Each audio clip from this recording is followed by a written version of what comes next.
Saya sudah menganalisis dan membuat personalized meal berdasarkan hasil pemeriksaan Nutrigenmi ini selama 3 tahun.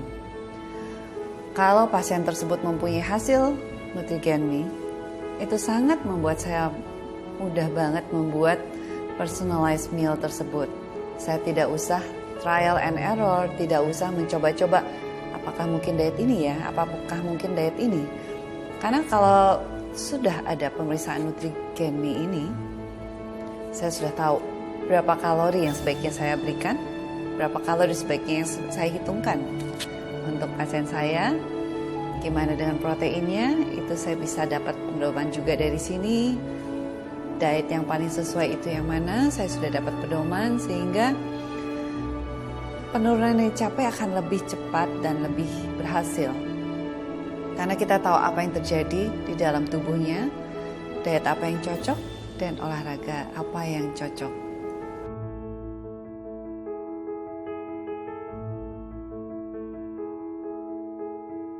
Satu setengah tahun yang lalu berat badan saya tidak seperti ini. 1,5 tahun yang lalu berat badan saya 82,9 kilo. Secara total, berat badan saya yang sudah turun adalah 30 kilo.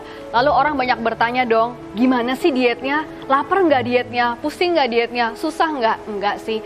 Jadi diet yang saya jalani itu pertama berdasarkan gen saya. Lalu diet yang saya jalani adalah tetap makan kenyang 3 kali sehari dengan porsi yang sudah ditentukan memang. Jadi lengkap dengan nutrisinya, ada karbohidratnya, ada proteinnya baik hewani dan nabati, dan juga ada sayur dan buah.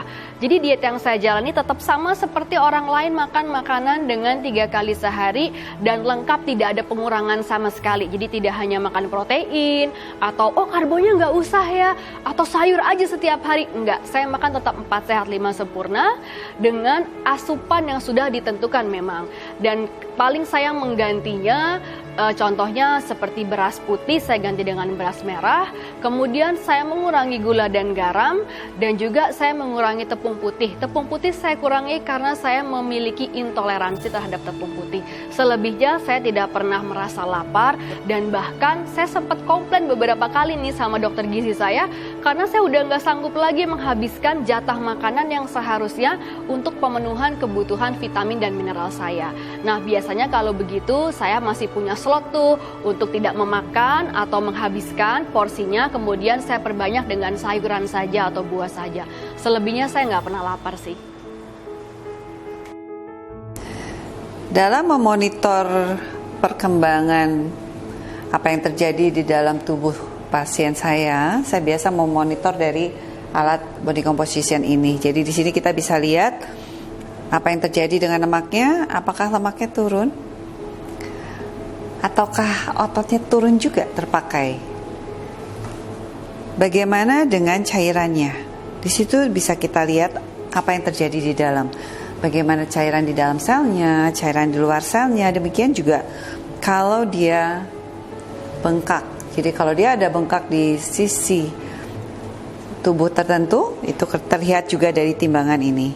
Visceral fat, lemak sekitar organ perut, itu juga kita monitor di situ, sehingga target penurunan berat badannya adalah penurunan lemak sekitar organ perut. Jadi penurunan visceral fat. Demikian juga kualitas sel kita monitor juga di situ. Jadi ini adalah salah satu hasil body composition dari pasien saya, di mana di sini saya bisa melihat cairannya.